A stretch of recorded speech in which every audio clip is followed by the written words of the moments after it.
جی بسم اللہ الرحمن الرحیم، السلام علیکم۔ امید ہے آپ لوگ خیریت سے ہوں گے۔ دو موضوعات پہ بات کرنی ہے۔ ایک موضوع تو تقریباً آلموسٹ کنفرم ہے، لیکن بہرحال جب تک حتمی طور پر اس کا فائنلائز کر کے نام ڈکلیئر نہیں کیا جاتا، ہم اس میں امکان کا لفظ جو ہے وہ استعمال کریں گے، اور وہ امکان ہے نگران وزیر اعظم کے نام کے طور پر جس شخصیت کو منتخب کیا جا رہا ہے اور جس کے اوپر جو ہے وہ کنسنسس بن رہا ہے اور جن کے بارے میں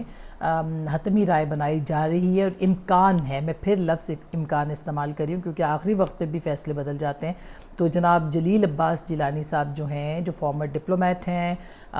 جو کہ ایک بڑے سینئر ڈپلومیٹ ہیں، ایک انتہائی شریف النفس انسان، ایک انتہائی ان کی جو ریپوٹیشن ہے ہائیلی ریپیوٹیبل، یعنی ایک ایسی شخصیت ہے جن کی جتنی بھی پروفیشنل لائف ہے اس کے اوپر کوئی داغ نہیں ہے، اور بالکل ہم کانفیڈنس کے ساتھ یہ بات کر سکتے ہیں۔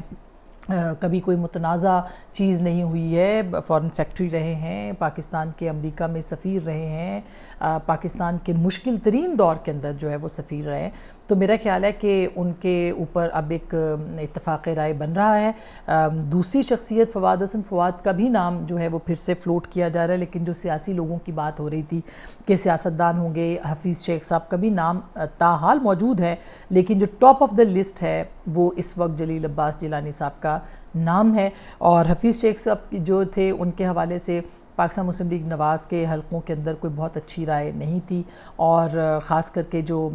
سربراہ ہیں پاکستان مسلم لیگ نواز کے میاں نواز شریف کے حوالے سے یہ کہا جا رہا تھا کہ ان کو ان کے نام کے اوپر کافی اعتراضات تھے، اور وہ شاید اس وجہ سے بھی تھے کہ جنرل مشرف کے دور میں بھی انہوں نے، حفیظ شیخ صاحب کی میں بات کر رہی ہوں، ان کے دور میں بھی انہوں نے جو ہے سرو کیا تھا ایز فائننس منسٹر، اور اس کے بعد پھر پیپلز پارٹی کے دور میں بھی فائننس منسٹر رہے، پھر تحریک انصاف کے دور میں بھی فائننس منسٹر رہے۔ تو ان کی پرفارمنس کے اوپر بہرحال لوگ سوال اٹھاتے ہیں، لیکن ان کی کمپیٹیبلٹی یا ان کی جو کمپیٹنس ہے وہ بہت وہ کمپیٹیبل ہے اس عہدے کے لیے، اس لیے اس کے اوپر کوئی بہت زیادہ اعتراض نہیں ہو رہا تھا کسی طرف سے، لیکن نون لیگ کے بہرحال اعتراضات موجود تھے اور ہیں۔ تو اب دیکھتے ہیں کہ ان دو ٹاپ شخصیات کے اندر میں سے تین بلکہ کون ہوتا ہے، لیکن جو زیادہ ہماری اطلاعات ہیں، ہمیں جو ذرائع کنفرم کر رہے ہیں، وہ جلیل عباس جیلانی صاحب نگران وزیر اعظم کے طور پر ان کا نام تقریباً فائنل ہو چکا ہے۔ اچھا، دوسری جو بات میں نے آپ سے کرنی ہے وہ کرنی ہے لندن کی گلیوں میں جو تماشگیر اس وقت جو فسطائی تماشگیر ہیں ان کے حوالے سے ایک پورا رویہ، ایک پورا رجحان ہے جو کہ اس پوری رویے کو پریڈکٹ کرتا ہے، جو کہ اس پورے رویے کو ڈپکٹ کرتا ہے، اور وہ پورے ایک فسطائی رویے کو، یہ فیشزم جو ہے وہ کس طرح سے سیاسی جماعت کے رہنما سے ان کے کارکنوں کے اندر جو ہے یہ ٹرانسفر ہوا ہے۔ میرا خیال ہے کہ اس کے اوپر بات کرنا بہت ضروری ہے۔ عمران خان صاحب جو ہیں وہ اٹک جیل میں ہیں، اور اٹک جیل کے اندر ان کا مناسب خیال رکھا جا رہا ہے، اس کے اوپر بھی کچھ آپ کے ساتھ بات کریں گے۔ لیکن جو اس وقت لندن میں ہو رہا ہے، جو وہاں پہ ایک یونیورسٹی میں جو ہے وہ ایک ٹریننگ ورکشاپ کے اوپر ہمایوں دلاور صاحب جو کہ جج سیشن کورٹ کے ہیں اسلام آباد میں، ان کو بھیجا گیا ہے، اور تقریباً کوئی 4-5 مہینے پہلے نامینیشن جو ہے یہ ہوئی تھی، ان سے پہلے کسی اور کا نام گیا تھا مگر ان کو ویزا نہ مل سکا، جس کی بنیاد کے اوپر جو ہے وہ ہمایوں دلاور صاحب کا نام گیا، جو ہماری اطلاعات ہیں، اور ان کو وہاں پہ بھیجا گیا۔ اب فسطائی رویے جو ہیں میں ان کا آپ کو ایک وہ بتا رہی ہوں کہ کس طرح سے وہاں پہ لندن میں کیا تماشا جو ہے وہ لگایا جا رہا ہے پاکستان کے خلاف، اور صرف یہ نہیں، آپ نے دیکھا ہوگا کوئی پاسپورٹ جلا رہا ہے، کوئی پرچم کو آگ لگاتا ہے، کوئی کچھ کرتا ہے، یہ آپ نے مختلف سوشل میڈیا کے اوپر یہ ساری چیزیں دیکھی ہوں گی۔ کیا کسی سیاسی جماعت کا اس طرح سے رویہ رہا ہے؟ یہ ایک بہت ہی اہم سوال ہے، اس سوال کا جواب آپ نے اور ہم سب نے ڈھونڈنا ہے۔ اس کی ابتدا کہاں سے ہوئی، کب سے ہوئی، یہ پالیسی بائی ڈیزائن کب سے ہے؟ میرا خیال ہے کم از کم میں پاکستان تحریک انصاف کو مائنیوٹلی بہت قریب سے میں نے اس کو کور کیا، اس جماعت کو تقریباً پچھلے 2002 میں خان صاحب جب پارلیمنٹ میں آئے، نیشنل اسمبلی کے اندر آئے، تب سے ان کے ساتھ ہمارا ایک رابطہ رہتا تھا، پارلیمنٹ میں بھی، کیفیٹیریا میں بھی، میں پروگرام بھی کرتی تھی پارلیمنٹ کیفیٹیریا، اس میں بھی ان سے رابطہ رہتا تھا۔ وہ اس طرح کی شخصیت نہیں تھے جس طرح کہ وہ اب ہو گئے۔ ان کے جو کرکٹ کے دور ہے اس میں تو بہت سی باتیں ہیں، تماشائیوں کو تماشائی کو کسی فین کو لات مار دینا، کسی کو یہ کر دینا، وہ ایک رویے وہ اپنی جگہ پہ ہوتے رہے، مگر جو ان کی جماعت کے اندر جو فسطائی رویہ آیا یہ ایک بائی ڈیزائن اس کو لایا گیا، اور اس کی پروموشن یعنی جو تنقید کرے اس کو آپ ملائن کر دیں، اس کے پیچھے پڑ جائیں، اس کے گھر تک پہنچ جائیں۔ آپ کو یاد ہوگا کہ جب یہ ریجیم چینج والا نعرہ لگا رہے تھے اور اس نعرے کے اندر جو تھا وہ بہت سارے صحافیوں کی، جس میں کہ میری تصویر بھی، فہد حسین کی، ان کی جھوٹی تصویریں بھی ایک چینل نے چلا بھی دی تھی بغیر تصدیق کیے کہ جی یہ امریکی ایمبیسی میں گئے، جبکہ میں تو گئی بھی نہیں تھی، اور اس کے بعد وہ سارا ایک پورا، اور پھر وہ ایم این ایز کہ وہ امریکہ کی ایمبیسی میں گئے جاتے ہیں، ان کی میٹنگز ہوتی ہیں، ان کے گھروں پہ دھاوے بولیں، ان کے بچوں سے شادی نہ کرے۔ کون کہتا تھا؟ یہ عمران خان صاحب کہتے تھے، اور یہ جو فسطائی رویہ تھا یہ ان کا اس میں آپ کو نظر آیا۔ اس سے پہلے ان کے دور میں جس نے ان پہ تنقید کی اس کے بارے میں جس طرح کی کیریکٹر اسیسینیشن ہوئی، مثلا ایک کالم میں نے لکھا تھا، اس کالم کا عنوان جو میری کتاب کا بھی عنوان ہے کہانی بڑے گھر کی، اس کالم میں D J I S I کی اپوائنٹمنٹ سے متعلق میں نے کچھ حقائق کو اپنے ایک استعاروں کے ذریعے سے اس کو ایکسپلین کیا کہ کس طرح کی چوائس جو ہے وہ بنانے کی کوشش ہو رہی ہے، اور اس سے یہ کوئی نئی بات نہیں تھی، اس سے پہلے بہت سی خبریں جو ہیں وہ آ چکی تھی مختلف چیزوں کے حوالے سے، مثلا کہ جی آئین سے عارف علوی، آئین سے عمران خان، آئین سے عثمان بزدار، تو یہ نام آئین کی بنیاد پہ جو ہے وہ منتخب کیے گئے ہیں، کرائیٹیریا کیا دیکھا گیا، کسی کی ڈگری دیکھی گئی، کسی کی قابلیت دیکھی گئی، نہیں دیکھی گئی، یہ کہانیاں، بلکہ یہ کچھ تو فیکٹس اب منظر عام پر آ بھی رہے ہیں، یہ سب چل رہا تھا۔ تو اس میں ہم نے جب وہ لکھا کہ پاکستان کی معیشت کے حوالے سے یہ فیصلے آپ اس طرح نہیں کر سکتے جس طرح سے ہو رہے، تو ایک طوفان بدتمیزی جو تھا وہ برپا کیا گیا، اور یہ کس کے آرڈرز پہ تھا؟ صرف میرے خلاف نہیں، جتنے بھی صحافیوں کے خلاف آپ نے آڈیو لیک سنی ہوگی، ارسلان بیٹا اس کو غداری سے جوڑ دو، یہ بشرا بیگم صاحبہ جو ہیں ان کے کہنے کے اوپر کیریکٹر اسیسینیشن ہوتی تھی، مگر اس کا مطلب یہ نہیں تھا کہ عمران خان صاحب کو نہیں پتہ۔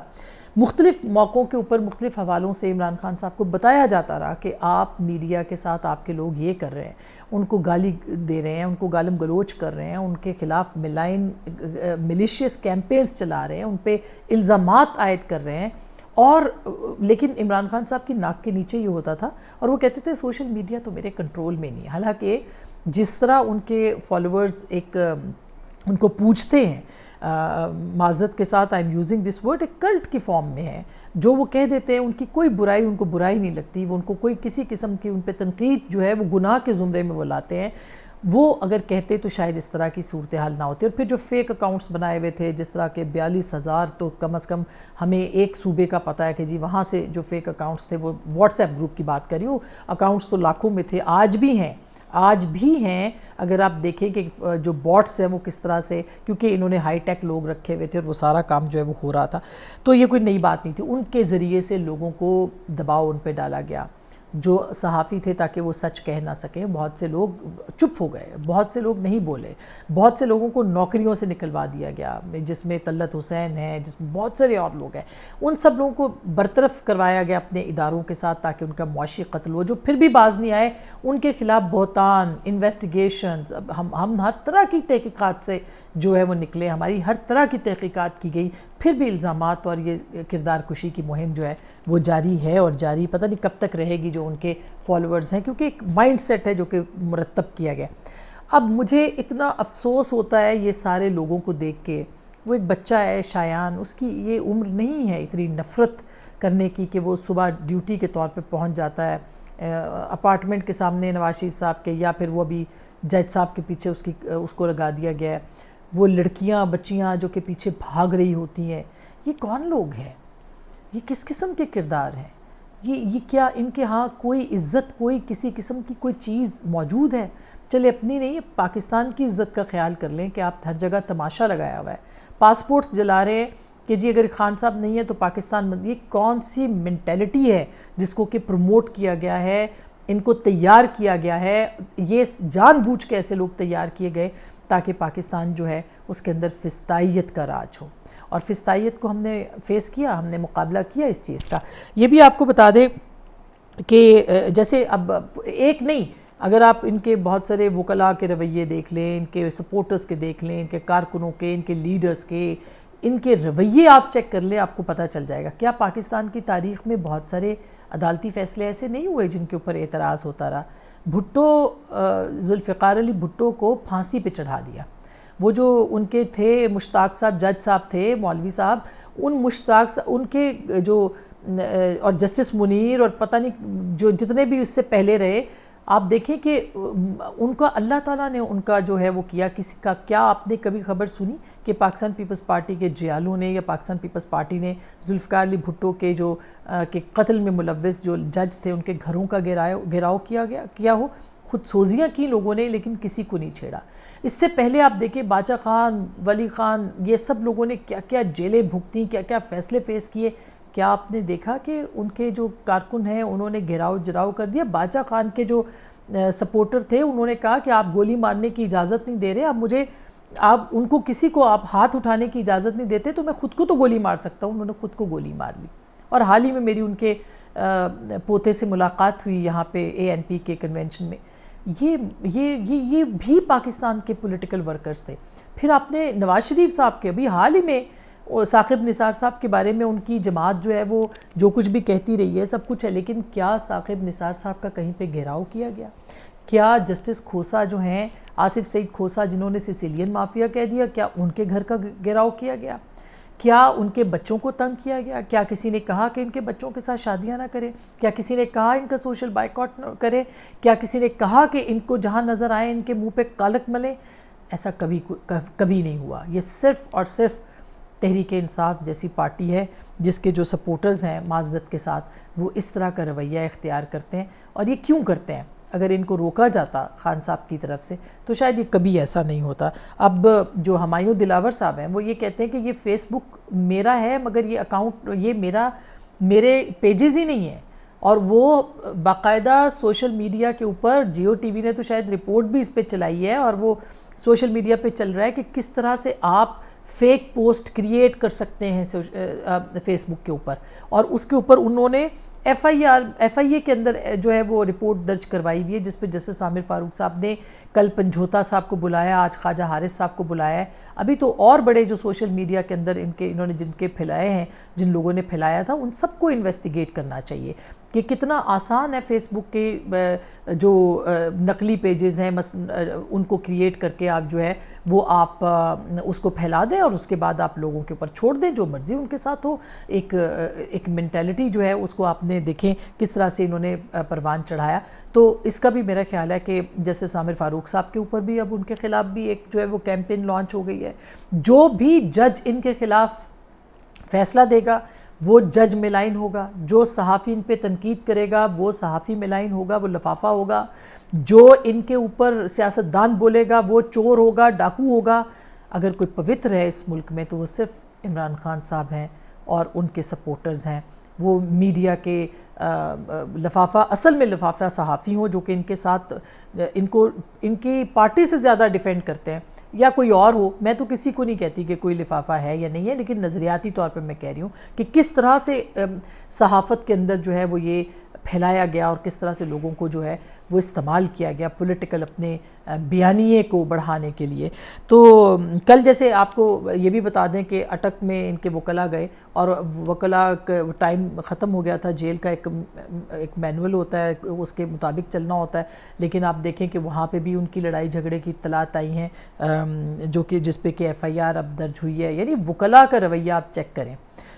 کیونکہ یہ رویے بالکل مختلف رویے ہیں. تو آپ سے کہنا یہ ہے کہ سیاسی جماعت تشدد نہیں کرتی، سیاسی جماعت نظریہ دیتی ہے. سیاسی جماعت الزام تراشی اور بہتان نہیں کرتی، سیاسی جماعت اپنے بیانیے بتاتی ہے. سیاسی جماعتیں جو ہوتی ہیں وہ منشور دیتی ہیں. سیاسی جماعتیں عوام سے رابطہ کرتی ہیں، عوام کو اکساتی نہیں ہیں. تو یہ فرق ہوتا ہے ایک سیاسی جماعت میں، اور یہ فرق ہوتا ہے ایک فسطائی یا جو ایک پرتشدد طرح کی ذہنیت رکھنے والی سیاسی جماعتیں ہوتی ہیں، ان میں یہ فرق ہوتا ہے. میں نہیں کہتی کہ تحریک انصاف کو کچھ بھی، آپ ان کے رویے سے دیکھ لیں کہ سیاسی جماعت ہے یا پریشر گروپ ہے، سیاسی جماعت ہے یا ان کا کچھ اور رویہ ہے. تو باقی انشاءاللہ رابطہ رہے گا اور کنفرم خبریں آپ کو دیں گے. اپنا بہت خیال رکھیے گا. اللہ نے کے بعد.